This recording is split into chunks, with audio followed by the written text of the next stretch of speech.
Hello guys and welcome to Doctor Who Series 9 Episodes 5 and 6 review. Obviously The Girl Who Died and The Woman Who Lived. So these are the two episodes starring Maisie Williams. So first of all we have The Girl Who Died. Doctor and Clara are in space, the Doctor's in the TARDIS, Clara's in spacesuit, doing some thing. She has this weird thing in a suit that's trying to get to her. The next thing you know, they're back in the TARDIS, and then they land in this forest. Now there's a theme, like, because the forest that they land in seems to turn up again, like in the Woman Who Lived. They land in a forest again. So I was thinking, hang on a minute, is there a link between the forest and this immortal girl? But clearly not, because she's gone through all these timelines. Anyway, so we obviously, in The Girl Who Died, we do find out that Maisie Williams is a character that is basically immortal, really. She becomes immortal. She's special. So The Girl Who Died, you've got these, I forgot what they're called, like the Minions or something like that, but they're beamed down, and then, in the end, a shielder, who's his Maisie Williams character in The Girl Who Died, basically all they do is really, like, well, she declares war on these Minions or whatever they're called, because I can't remember what they're called. She declares war on them.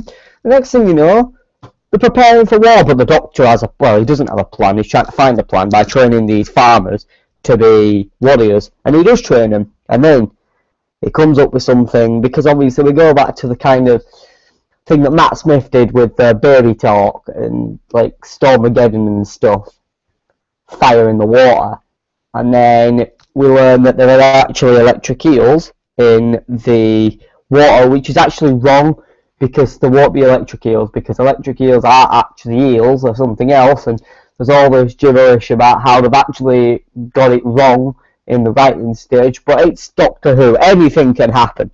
So, yeah. And then we go through this story, they have this war, they create this fake dragon thing through the visionary of their things. The Doctor's sonic glasses get snapped in half. How that happened, I don't know. Anyway, a shielder dies because she overworks herself in trying to get a picture of this story. So, sorry about my yawn. And then the Doctor basically then has to give her this health pack thing, basically, that it'll make her immortal and bring her back to life, and it does.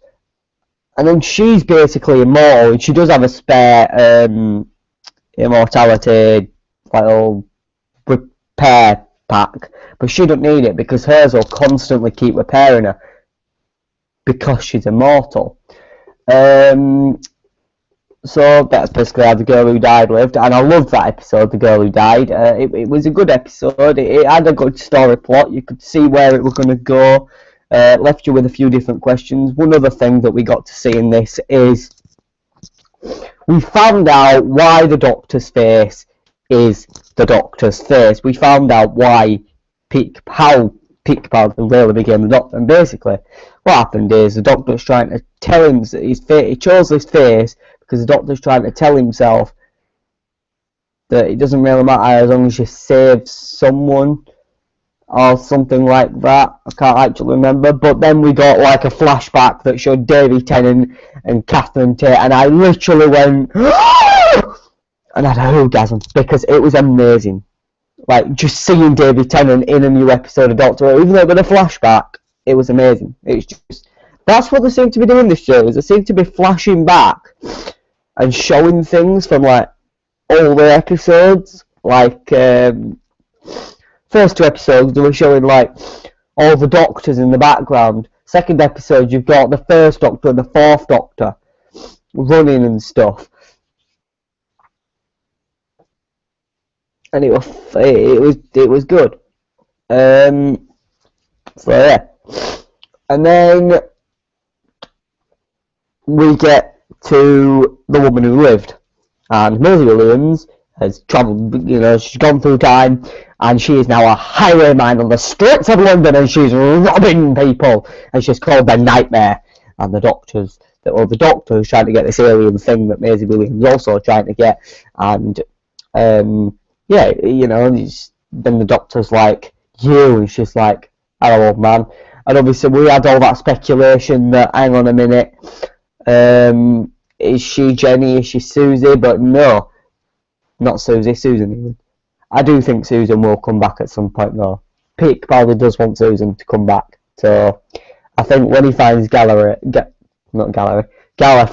Susan will come back. And I want Carole Ann Ford to play Susan. And then I want Susan to get like her own spin-off series maybe. So yeah.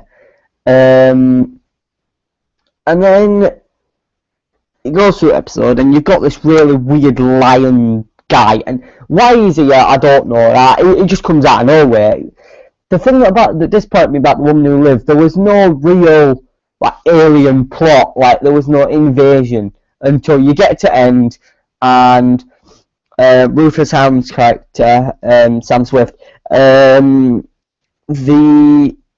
emblem High of 80s is put onto his chest and kills him, and then she puts the health repair pack that makes him immortal into his head.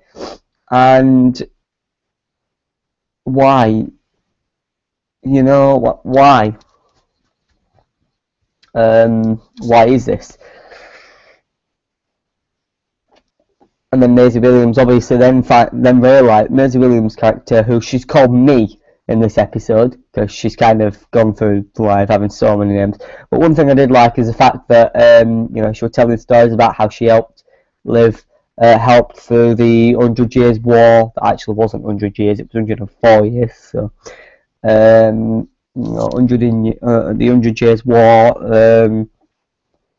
She was there during the Black Death. She lost 3 kids. Which, do you know what I actually thought? I thought she'd have given one of those health puncture pack things that makes you immortal to one of the kids and call him Jack. That's what I was thinking she'd do. But clearly not. So, because I had this feeling that she was going to turn out to be Captain Jack's mum, and then Captain Jack were going to come into it, and they were going to have this whole subplot story and stuff, but clearly not. But I think they have secretly kept it a secret, but I think she is going to be in the season finale, is Maisie Williams. So yeah, and there aren't really any references to classic Doctor Who in this, but obviously you get to see the castle in the background again from when they're filming. They seem to have an obsession with filming at castles as well. And I like the little "take me somewhere magical" at the end. Which you don't really get taken magical because there's a massive invasion of Zygons in the episode after this, which is actually aired on Halloween, which I would have preferred if there was going to be like a scary, maybe Toby Whitehouse written episode, because I know he's written one. In fact, he might have even written this Zygon one, but I wanted him to write a scary one for Halloween. Like, I want a Halloween special of Doctor Who again. I want him to do like Waters on Mars. Like, that is what we need. We need something like that again. We want the specials. Matt Pick probably turned down making 2 series a year. Yeah, I get why they've done that because of the shooting schedules, but surely you can fit another 2 episodes in, an Easter special and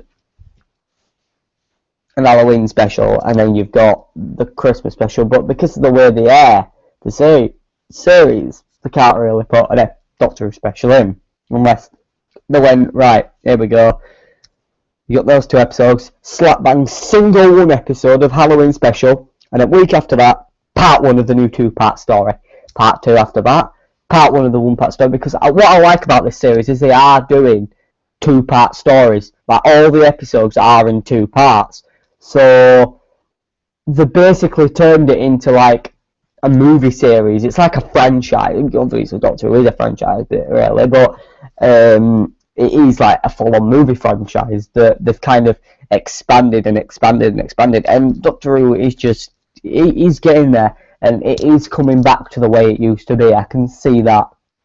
And they've just got it's just got its own spin-off series, another one, because obviously the Sarah Jane Adventures they don't make anymore, because God rest her soul, Elizabeth Sladen died. But I can't wait for Class, which is the spin-off series.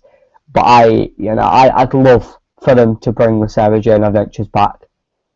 You know, even if it was an episode without Sarah Jane in, which these days with CGI they could bring Sarah Jane back. Really, they could. They really could. But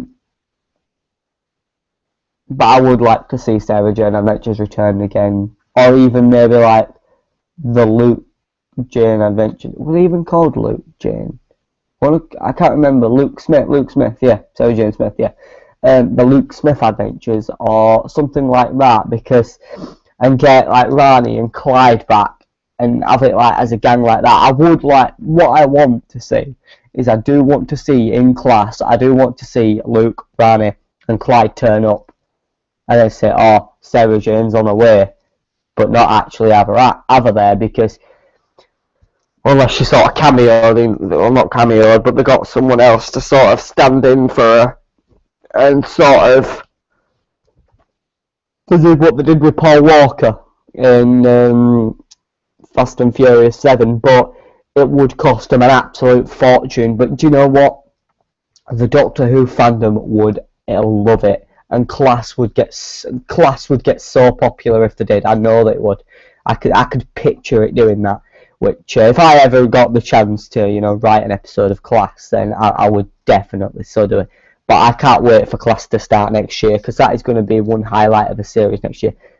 And I don't know what... I heard it's airing on BBC Three, but I doubt it, since BBC Three is supposed to be ending at the end of this month. So, yeah.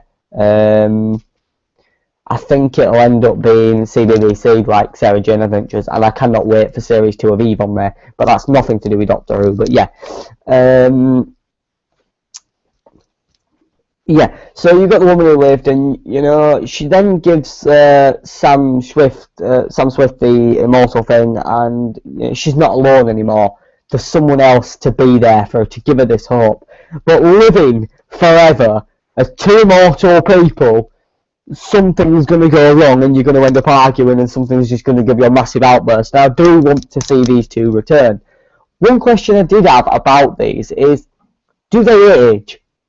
Like, they're immortal, but can she and him physically age to the point where they'll age and get young again? Because, like, she's over 800 years old, and she's got no wrinkles. So, can they age? Like, in the future, could Sam Swift maybe change his name to Jack, lose the beard, get different hair, turn gay? Could that happen?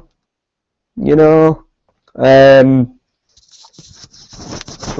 I'd like to see this all linked to Captain Jack in some way, but apparently he was born like that, which is why obviously, he was born immortal, which is why I obviously thought, hang on a minute, was he born immortal, or was he born and then had that put in his head and it made him immortal, but no one told him that, etc, etc, etc. But if he made himself forget those things and made himself think he was born immortal, maybe Sam Swift could turn out to be immortal. Could be turned out to be Captain Jack, but I'm not sure. But overall, I would give episode 5 and 6 a 8 out of... I'd give episode 5 a 9 out of 10, and I'd give episode 6, The Woman Who Lived, a 6 out of 10, because it lacked in Doctor Who themes, but I did like it. So I'm going to give it a 6 out of 10. And obviously The Girl Who Lived, 9 out of 10, because I do like The Girl Who Lived. I love the story of it. And I like the way it was in 2 parts, really. It was a part 1 and a part 2 of the story, but in a way, you don't have to watch it in that order. Like, you could watch The Woman Who Lived before The Girl Who Died, really. But, and then, like, when they go somewhere magical at the end, and then start The Girl Who Died, and you've got, you've got Cloud in Space, all magical, stuff like that, and then go to a thing, and then at the end of that, they basically leave, and then Zygon Invasion, you could do it like that. It would work, which is why I think these 2 episodes do deserve good rankings and not like a 3 or a 2 really, which is why I've gave them a 6 and not a 6 and a thing, a 9 and a 6 because they are so good. But yeah, that's been my review of Doctor Who Series 9 episodes 5 and 6, A Girl Who Died and a Woman Who Lived, and I'll see you in 2 weeks for another review of the Zygon Invasion Part 1 and Part 2. Because the Zygon Invasion, such an imaginative title, is the return of Osgood. So I'll see you soon. Bye.